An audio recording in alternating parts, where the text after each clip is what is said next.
All right, so what I would like to show you using a couple different examples is the difference between what I consider technical training and skill acquisition, right? Or to give you another phrase, a technical player can do something on demand where a skillful player can do things based on what happens around him or her, basically.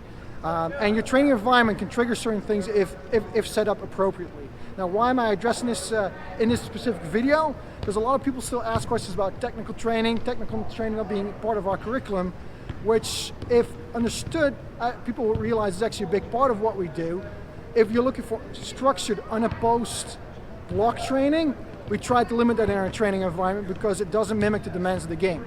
All right, so if you look over here on one side, I have what we consider a drill, a simple passing drill where players are just told to do something very basic. The decision's already made for them. There's no opponents involved. Where on this side, I have a very simple 4-2 rondo, all right, where the same skills are being trained, passing, receiving, and such. But there's defenders involved, and because there are defenders involved, the complexity has gone up, but it mimics the demands of the game already a lot more, as in there's thinking involved. The downside of an activity as shown over here is that there's not a lot of thinking involved, and the brain basically becomes lazy. There's only one part of the brain that's really triggered because you do the same thing over and over again. All right? Versus an activity like that, all parts of your brain are actively involved, and you always have to be on your toes. And the transfer from knowledge gain in an activity like that to the game versus an activity like this or drill like this is far more limited.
All right, so I've shown you two different scenarios already, a drill in my opinion and an activity.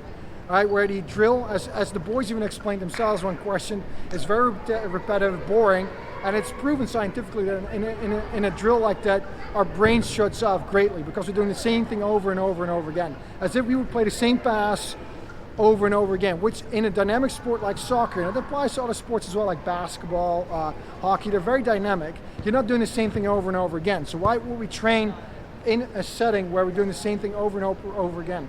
Plus, that drill was also lacking decision making. Right? We often only see the execution of the decisions, which is the technique.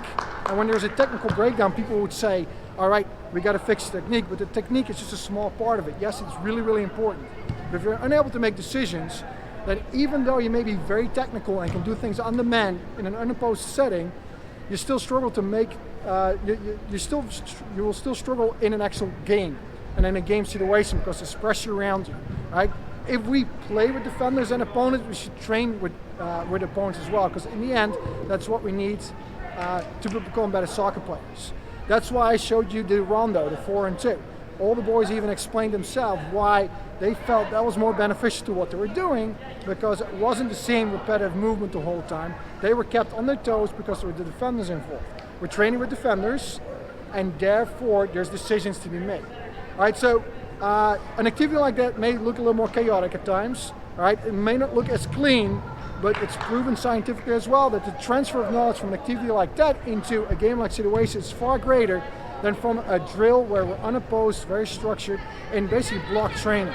Right? That's why, again, we train a lot in a random environment. And yes, it's messy, it's chaotic sometimes, but if you talk about sticky learning, as in things that stick, over time, and you may not see it right away in the next session or in a week from now, but over time, it shows that those type of environments are more suitable for the development of a play. Now, that said, we're still missing a few things, because if you look at the game of soccer, right, obviously there's decisions to be made, we need opponents for that, right? But if we just do a rondo without a clear objective, a clear direction and goals, right, it's still not game-like. Hence, activity number 3, right, where we play a 4-3, plus a keeper, the 3 defenders have a keeper as well, which shows it has direction and it has opponents. There's goals to be scored on either side, right, whether it's a big goal or counter goals.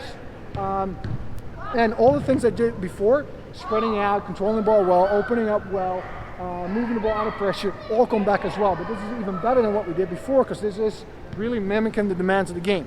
We need to train in a game-like environment, right, to get better as a player. Right? It will help us communicate with our teammates, it will help us make better decisions, and it will improve over time our ability to make decisions, and therefore also our ability to pass the ball from one another, for example, or to get past an opponent, etc., etc. Reading the game cannot be underestimated. If you can't do that, and you can only do things on demand, a technical player, you're still not going to succeed as a soccer player.